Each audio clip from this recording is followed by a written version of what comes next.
So good morning once again to everyone. Please remember I'm in school. So if you guys are not hearing me clearly, please let me know. The school's Wi-Fi is not healthy once again. So we're gonna continue chapter 7.3. In 7.3, we were looking at all the different functions. We're basically looking at how to develop a spreadsheet. And we use spreadsheets mainly for calculations to process numbers. So that is why we looked at how to develop a formula. We're going to follow BODMAS, how to develop a function. Anybody remembers what are the four parts of a function that you need to remember?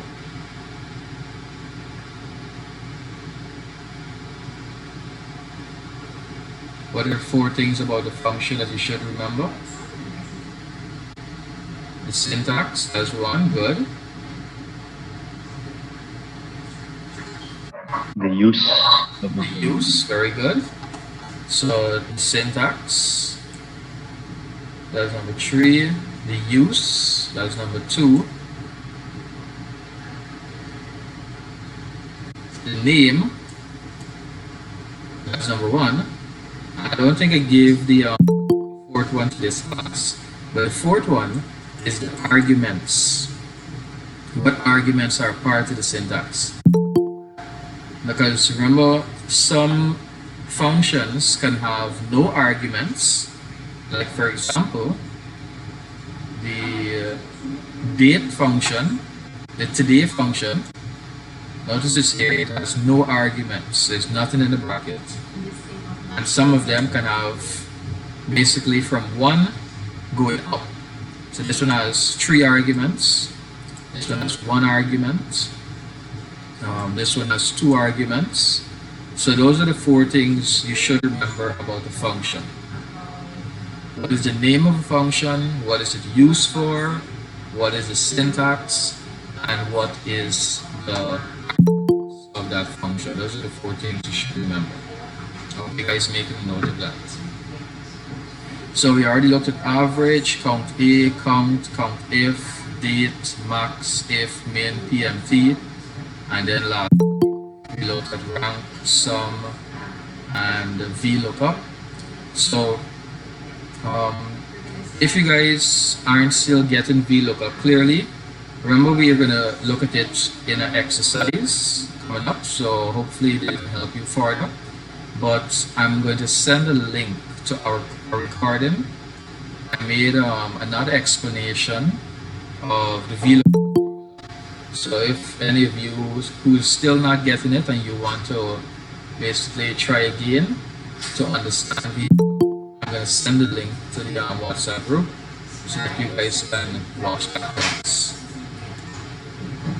So today we are going to start with relative and absolute addressing. So we're going to look at what they are, why they are important. Now, before we get into the paragraph, I want to give you guys a little scenario of how relative and absolute addressing work. What we're going to do, we're going to create a simple table. Pretend you're running a business. You have a business and you're creating a simple invoice in your spreadsheet. So we're going to create a simple table. We're going to have the item column. So we're going to be selling chocolate. We're going to be selling ice cream. We're going to be selling donuts. And we need the price of the item. 500 for the chocolate, 300 for the ice cream, 400 for the donuts. Now, remember we're selling the items, so we need the amount. How much did the person buy? So, for chocolate, say the person bought 4 chocolates, they bought 3 ice cream, they bought 6 donuts. Now, we need to calculate what is the total that the person has to pay? Now, in simple maths, I'm just asking you with what is the maths formula? How would you calculate the total?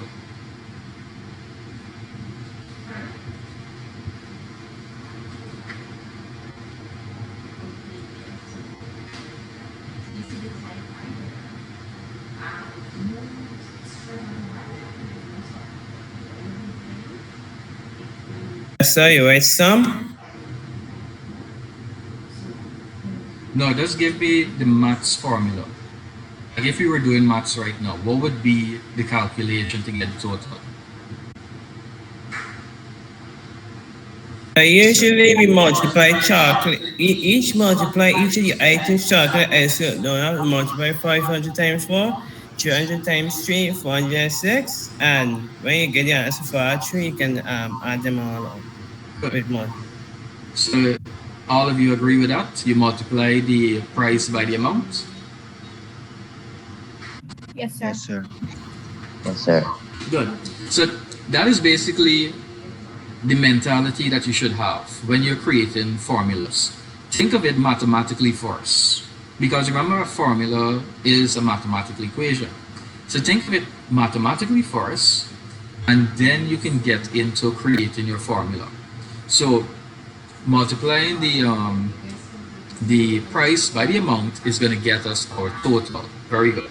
So what would be the formula now in spreadsheet? Somebody help me make it now. What would it be? If I want to calculate chocolate here.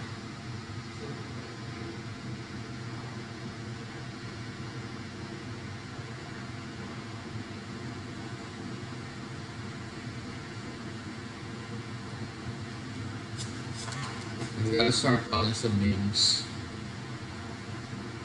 Zamir?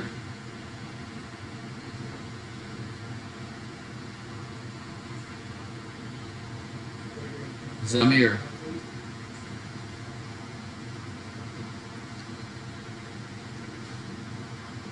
Still Yes, sir. What would be the formula to calculate my total here?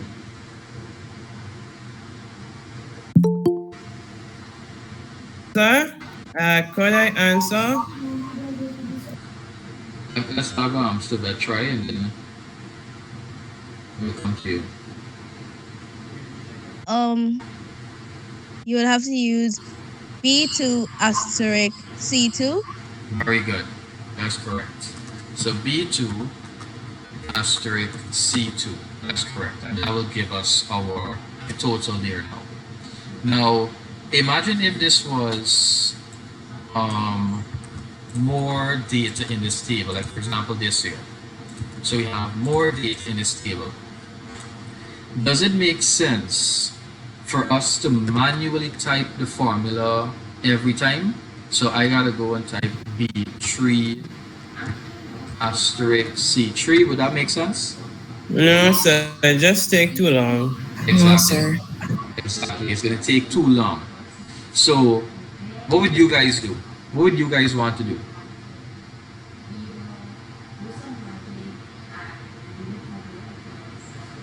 Wouldn't you want to copy and paste? Yes, sir, to autofill the data. Yeah. Right, exactly. I like that word there, autofill. So you would want to autofill. So you could either copy, so you could right click on it, copy, and you can paste it. But that can only be for one. So you want to autofill. You go to the little square and you bring it down and you copy the calculation, you copy that formula to the rest of cells. Now, what we just did there is copying formulas. We just copied formulas. So what I want you to focus on now is the relative addressing part of it. The relative addressing is if we look at the formula. Remember the first formula that we created? Chat, slide down. You can slide down to calculate. Yeah, the slide down you're referring to is called autofill. So please use the correct terms next time. But you have the right idea.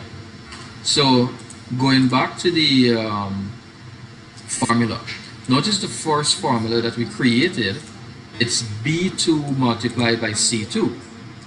But normally when you copy something, like for example, if I copy this word amount, I paste it somewhere, you're gonna get exactly amount. You copy and paste exactly that word.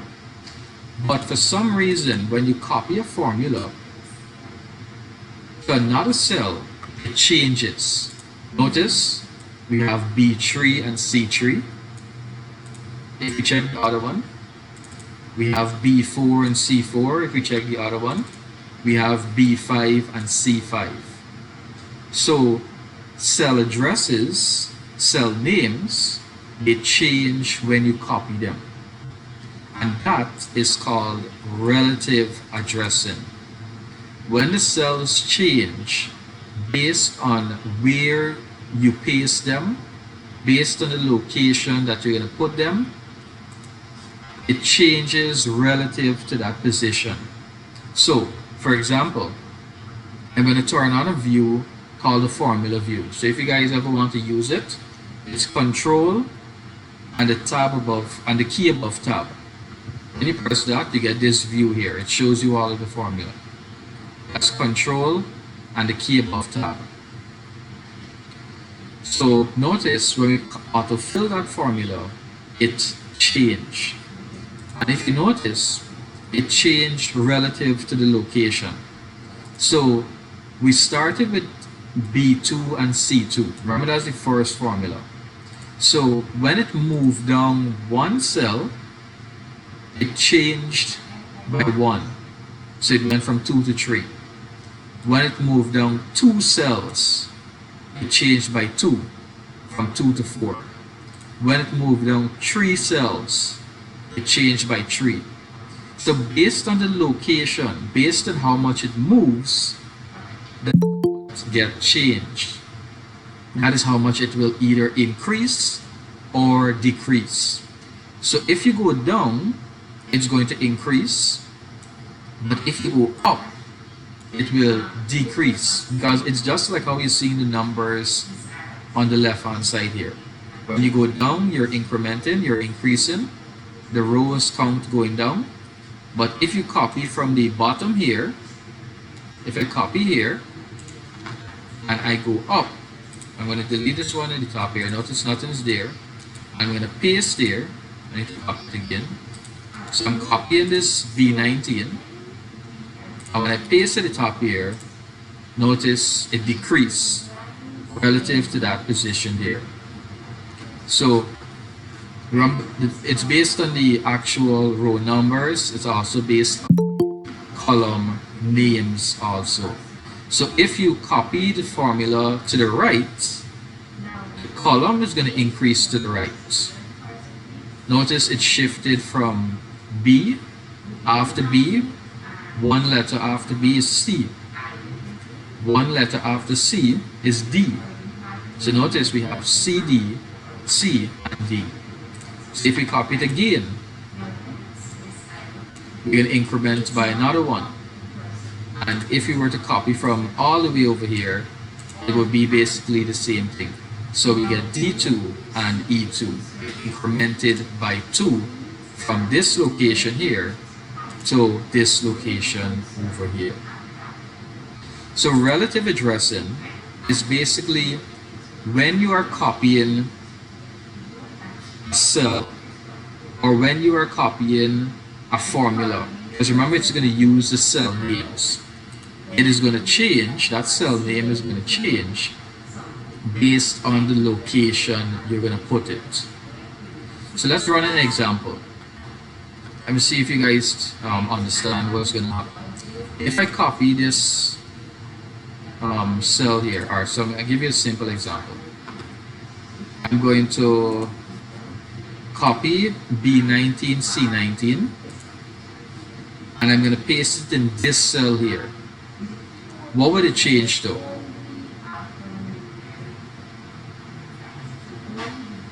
Let me see who can do that calculation. What would it change to?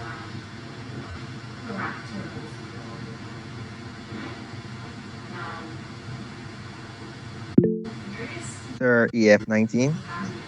EF19, so E19 and F19. Let's paste that and see what happens. That is correct. So it's three cells to the right, three cells to the right, and it's going to increment by three. So three letters added to B is going to be E, three letters added to C is going to be F. Very good. Now let's try a little more tricky one. So we're going to copy B10, C10, and we're going to paste it in this location here. What would it be?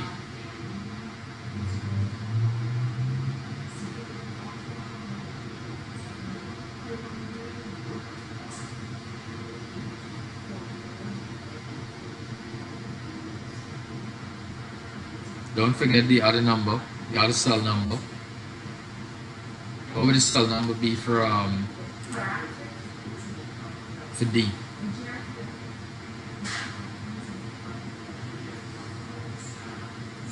Sir, D13, E13. I think it was that cell there.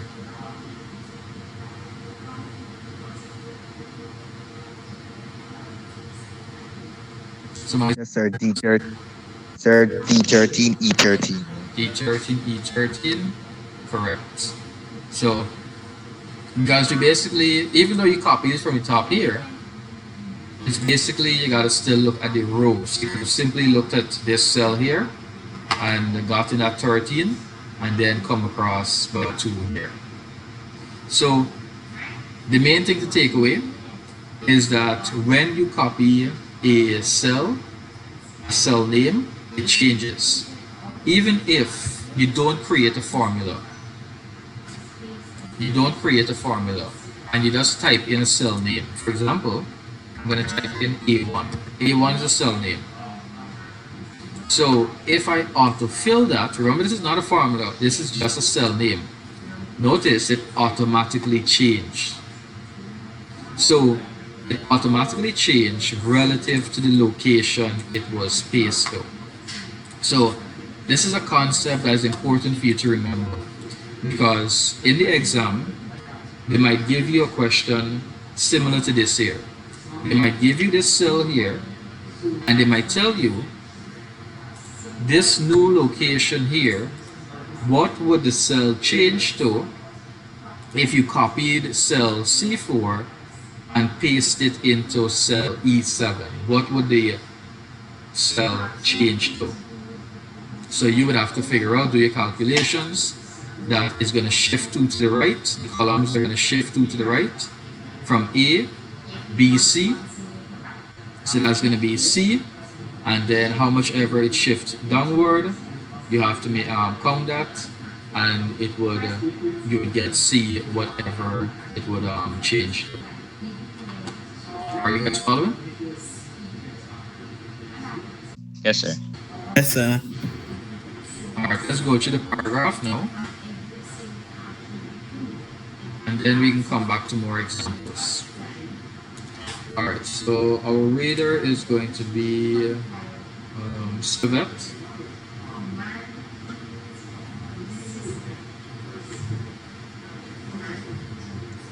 So from relative and absolute addressing, Yes.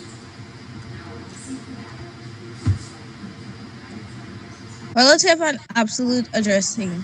Copying formula can be extremely useful. Consider the spreadsheet shown in figure 7.29a, where a 5% discount is calculated on 3 data plans. As you create a spreadsheet to automatically work out the discount on each plan, you want to copy the formula to other cells and keep the discount as it is. The formula in cell C3 is equal B3 asterisk B1. If cell C3 containing the formula is copied to cell C4 and C5, figure 7.29b shows the resulting formula. The adjustment of a formula when copied to other cells is an example of Excel using relative addressing. The assumption by Excel in this case, using the cell to the left and the one to above it each time is useful sometimes but does not help if you need to refer to a specific location on the sheet each time, such as your discount value in cell B1. This explains why the copied cells return an error or the result is incorrect. Very good. So the fact that the formula changed, it adjusted to the new location. Remember that is relative addressing. Once it changes, when you copy it, that is called relative addressing. So in those some cases you want it to change. Like for example, when we were doing our calculation for this total here, we wanted to change because we wanted to calculate each row. But there are some cases where you might not want it to change. For example, if you have a constant value, a value that is not going to change. So for example, VAT. VAT is a value that does not change. So if we create another column now, and we're going to calculate the VAT, what would be the formula to calculate the VAT here?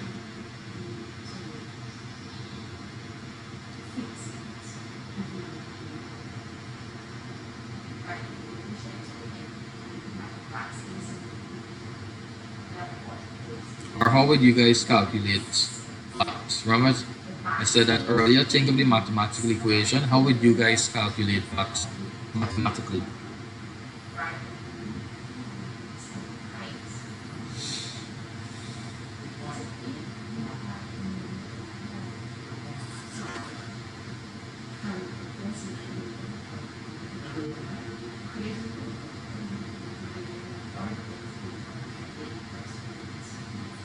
No one? Nobody know how to calculate percentage? This what kind of math students is this class?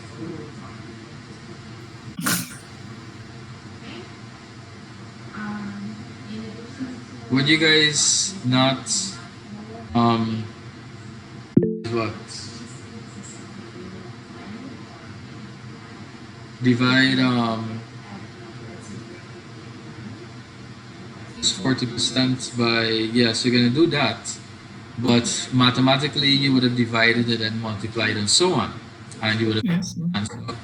But in this case here, if you notice, we have 14%, so we don't need to do that division part. We just need to multiply. In spreadsheet, once you have that percentage sign, you just need to multiply it against the value. So calculate percentage. So that's going to be this cell here multiplied by H2. That is going to give us our VAT. I should have formatted these values. Let me format that also. Now, what is going to happen when we autofill? So when we bring this down, notice we don't get any numbers, we don't get any values. Why? Because the cell changed. The cell changed relative to the location. The formula changed relative to the new location. So in this case, we do not want the cell to change. We do not want this 40% to change. We do not want this H2 to change. So forcing it to remain the same is what we call absolute addressing. It's going to be absolutely the same all the time. Now there's two ways you can make a cell absolute. We've actually been using one already, but I'm going to show you the other one first, the second one first. The simplest way to make a cell absolute is to use dollar signs. You simply put a dollar sign in front of the column name, and you put the dollar sign in front of the row name, and that will make it absolute. So if the cell was HR and the row was 278, it would still be the same pattern here. The dollar sign goes before the column name, and then the other dollar sign goes before the row name. So we need H2 and Okay, so we need H2 with dollar signs, enter, and now we autofill it. And notice we have our calculation here. When we check the formula, notice we have that same dollar sign H, dollar sign 2. And that there is one example of absolute addressing. Are you guys following? Yes, sir. Yes, sir. Right, so that there is one example. Now the other example, we've actually been using it for a while now. And that is naming the cell. Giving the cell another name or naming the range. So this cell with the 14% inside of it, we would have to give it a name. How would we name this cell here? Anybody remembers?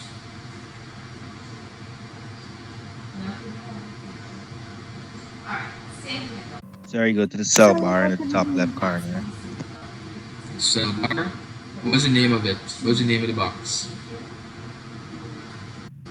Name box. Very good. So you go to the name box and you type in name. So in this case, we give it an appropriate name. So we give it the name of VAT.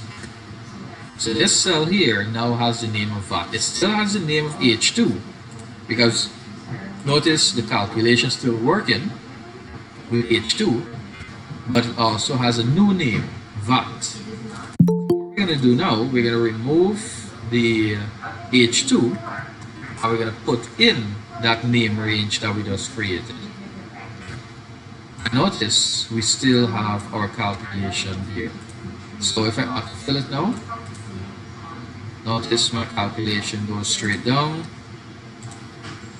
And when we check, notice it's all VATs. If I turn on the formula view, notice it's all VATs. So this here is relative addressing. The changes. And this one over here is absolute addressing. Now, is this one over here fully absolute addressing?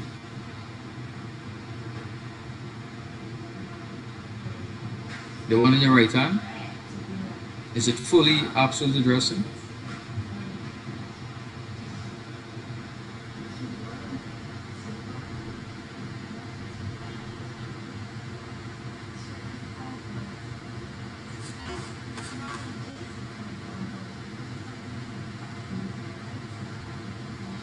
Or what does it have a part of it?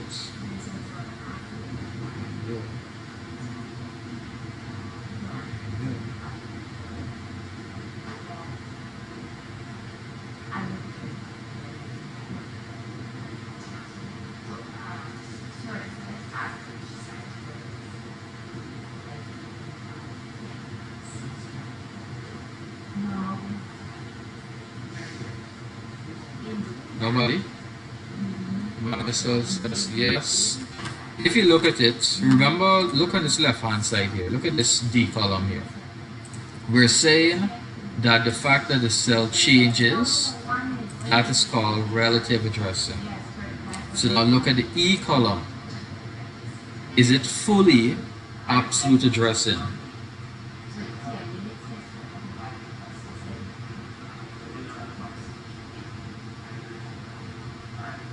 Or is it a combination?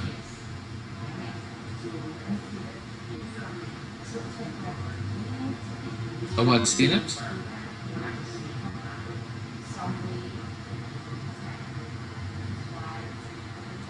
Combination of what?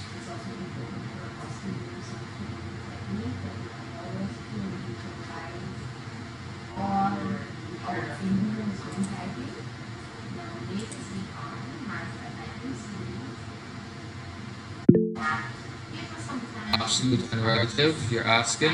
Somebody said? Yes, it's a combination of absolute and relative addressing. Because the VAT part of it is the absolute addressing. Absolute addressing is when you do not want the cell to change. That is absolute addressing. when you do not want the cell to change. Relative addressing, you want the cell to change.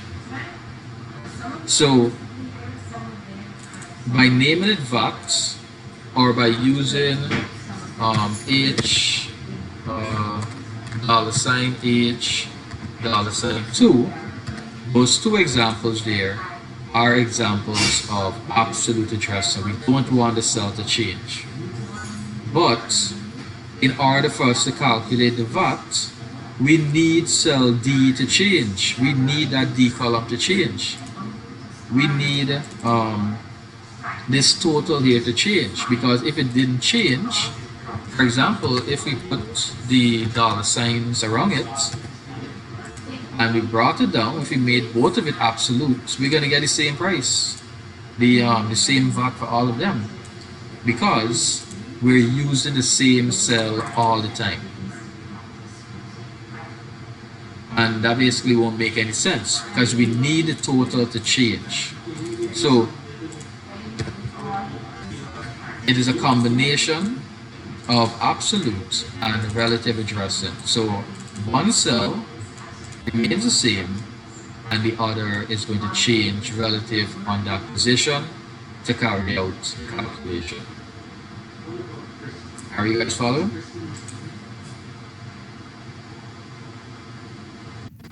Yes, sir. Yes, sir. Anyone with any questions, comments, suggestions?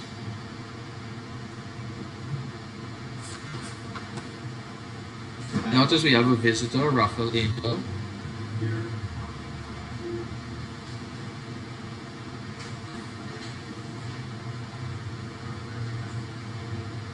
Rafael?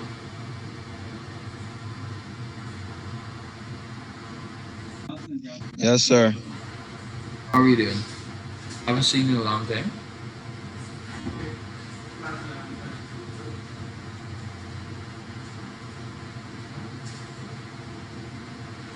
Alright, so we're moving on from relative and absolute addressing. If you guys don't have any questions on it, that is basically all the information you need about it. Remember, relative addressing basically means that the cell changes.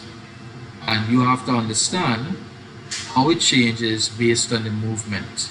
So if it moves 2 cells to the right, the column is going to change. Basically, if it moves left and right, the column is going to change.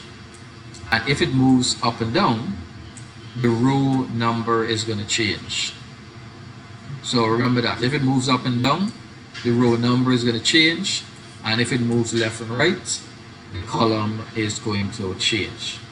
And based on how much it moves, that would be how much it changes. And then absolute addressing is when you don't want it to change, and we looked at the 2 methods. The dollar sign and naming the range.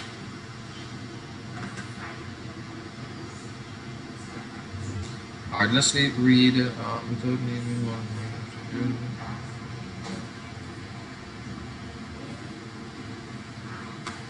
I think this continues the explanation of the example. So we're going to look at manipulating rows and columns now. Our last topic for the chapter. And to read that, we're going to have Suresh. Could you read that for us?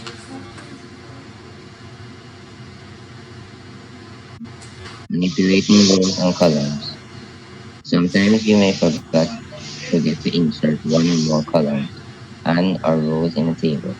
However, you do not have to start over because Spreadsheet have a function that allows you to insert rows or columns or both. Excel also usually manages to adjust any cell reference and formula in your sheet to compensate for the chart.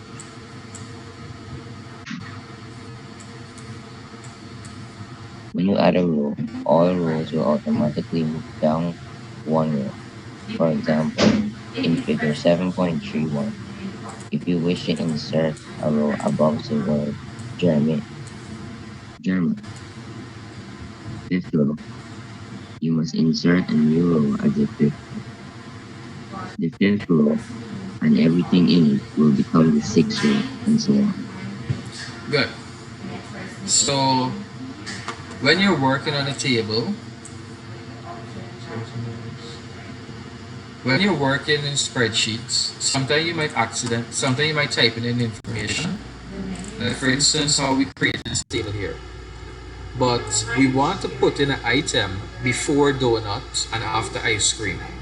So in order to do that, we have the option of inserting an entire row or even inserting a cell.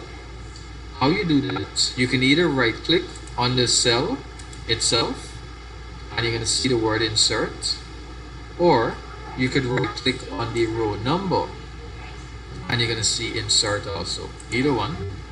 But notice when I right click on the row, the entire row was inserted. So I'm going to do it again. I right click on the row and click insert, and the entire row was inserted. Now if you right click on a cell and you click insert, you're going to get this box here, because when you right click on a cell you get more options of inserting. You can either insert a cell to the right. So let's look at those examples now. I'm going to right click here. I'm going to insert a cell to the right. So notice, inserted a cell and shifted all of the data to the right. I'm going to undo. I'm going to insert once again. I'm going to use the second option. It's going to shift the data downwards. Shift cells down. So notice, instead of shifting everything to the right, it shifted the data down. The other two options, insert, we could insert an entire row. So that was like right clicking on the row name. We just inserted an entire row. And then the last option, insert an entire column. We have an entire column. And that is equivalent to right clicking on the column and selecting insert. So if you want to insert an entire row, you simply right click on the row. If you want to insert an entire column, you right click on the column and insert. But if you want to insert a cell, that is when you would need to right click on the cell and go to insert. And you need to specify where the information that is in that cell is going to get shifted to. Is it going to move to the right, or is it going to move downwards? So that is how you insert a cell, that is how you insert a row, that's how you insert a column. Now, the important part for you to remember is how the data move. That's important for you to remember, because in your exam, once again, they ask you a question, and if you insert a row at row 5, where does the data move to? It might ask you what cell will ice cream now be in. So this ice cream at row 6, they might ask you, if you inserted a row at 5, what would be the new cell of ice cream? So I want you guys to remember that whenever you insert a row, at whatever location you insert it, so if I inserted row 5, everything in row 5 gets shifted downwards one cell, one row. So if I insert a row at 5, notice everything got shifted downwards one row. If I insert a row at 4, everything in 4 and down gets shifted down one row. So notice 4 went to 5. If I right click on 8, ice cream is in 8, and it's going to move to 9 when I insert a row. So remember, whatever location you're inserting at, whatever is in that row, it gets shifted downwards. Everything below gets shifted downwards. Now, when you're inserting a column, the data gets shifted to the right. Everything from that column going to the right gets shifted to the right. So if you right click on column D, everything in column D and beyond is going to get shifted. So I inserted a column, the data from D and everything forward was shifted over to the next column. I'm going to right click on B and I'm going to insert, and it shifted everything to the right. So when you insert a column, it shifts everything to the right, and when you insert a row, it shifts everything downwards. Are you guys following? Yes, sir. Yes, sir.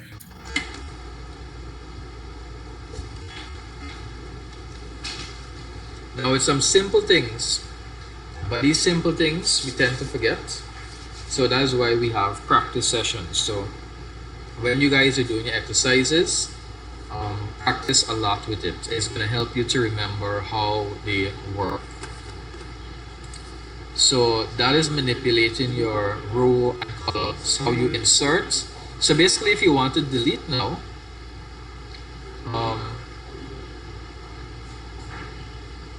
alright, let's read the information of inserting.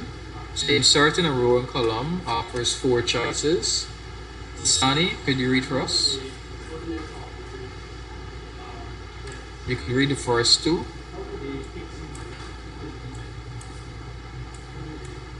And then Zamir is Shift cells right. Moves move um so where am I reading from? right where you started reading from. Shift cells right. Oh, moves the contents of one or several cells to the right. The contents of the other cells in the column are not affected.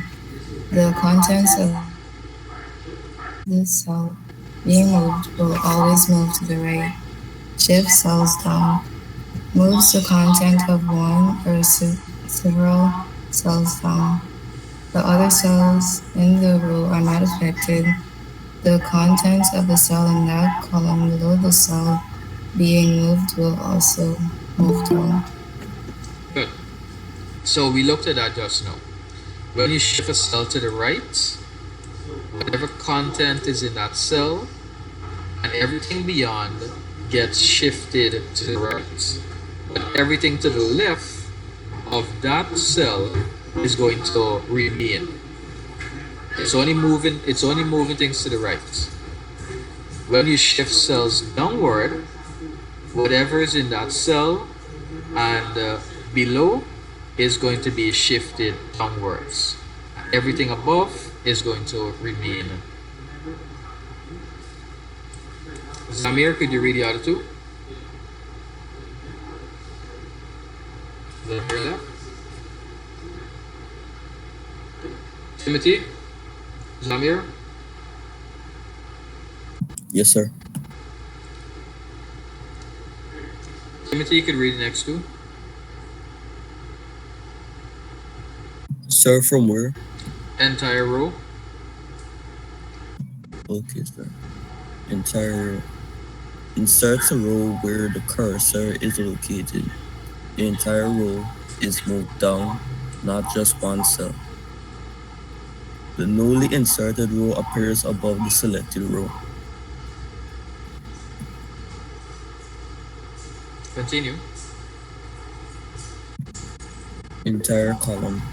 Inserts a column where the cursor is located. The entire column, not just one cell, is moved to the right.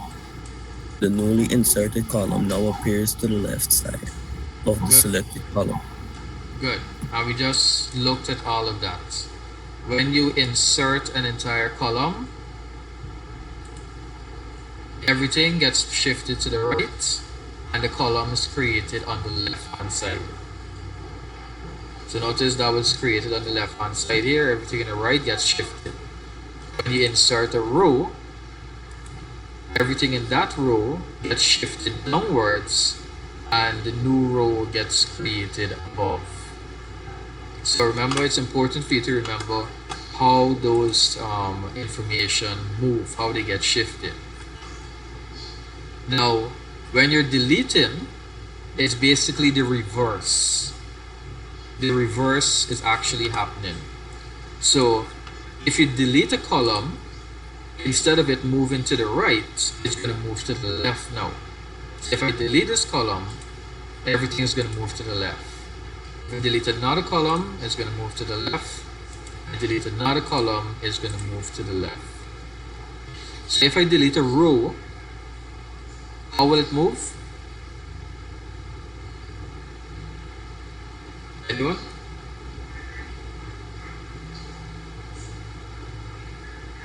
What position will it move? Sir, upwards. Upwards. Very good. It's going to move up. Because when we insert, it was moving down. So if we delete row 4, it's going to move up. If we delete row 5, it's going to move up. If we delete row 6, it's going to move up. And it's basically the same for a cell also. If we remember, if we insert and we shift to the right, it's gonna insert on the left hand side and shift everything to the right hand side. But if we delete that cell, we can say shift cells to the left. So we shift the data now over to the left. We delete that cell and it shifts it over to the left. If we insert a row, if we insert a cell and we say shift the information down, all the information is going to get shifted downwards. And if we delete that cell, we can say shift the information up now, and it's going to shift the information back up. So remember, when you insert a column, it goes to the right. When you delete it, it goes to the left. When you insert a row, it goes down. And when you delete a row, it goes up.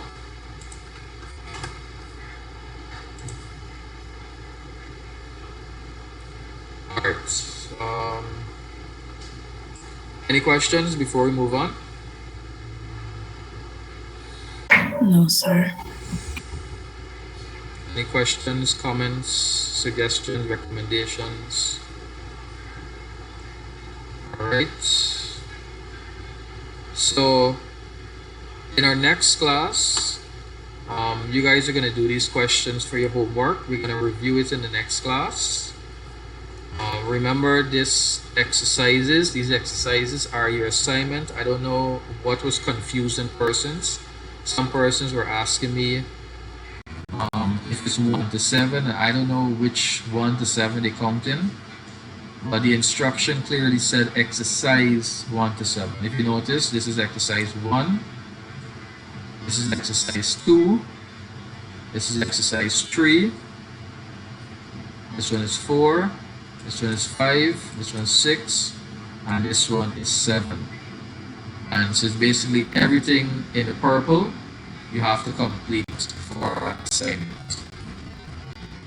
And you're going to work on it in pairs. So remember, everyone should have their partners by now. Do your Zoom session, do your Google Meets, meet up together, do the exercises together. If you want to practice individually on your own, that's going to be even better. But work together on the assignment. Remember to practice on your own also, to help you to remember how to use Spreadsheet. That's the important part here, for you to start practicing how to use Spreadsheet.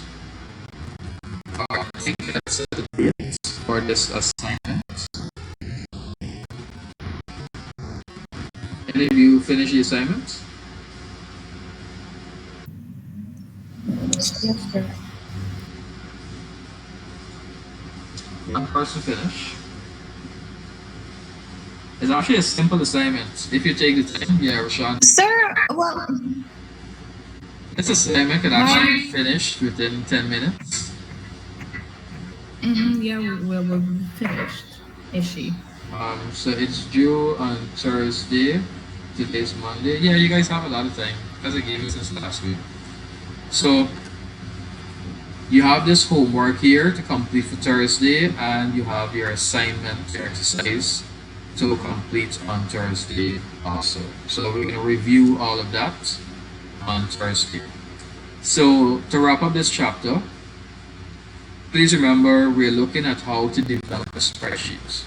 It's important for you guys to remember how formulas are created. They're created using the mathematical rule of BODMAS. Remember, brackets are used first, then order, then division, then multiplication, addition, then subtraction. So if we were to create a formula, for example, just like if you were to create it, let me actually do it in spreadsheets. If you were to actually create a formula, for example, A1 plus B2 and then minus D3. If we put this part in brackets, if you put this part here in brackets, it's going to carry out that calculation first. So it's just like in maths. If you want something to be calculated first, you put it in brackets. Remember, you can use values in your formula, you can use cell names, and you can use a combination of two. So remember, what are the parts of a function? Remember, we looked at what is average, we looked at what is count A, what is count, what is count if, we looked at date, we looked at max, we looked at if, min, PMT, rank, sum, VLOOKUP, and then we ended with relative and absolute addressing and managing the rows and columns. Alright, so if you guys don't have any questions, any comments, suggestions, and anything we looked at today or anything IT related, we shall end here for today. Enjoy the rest of your day.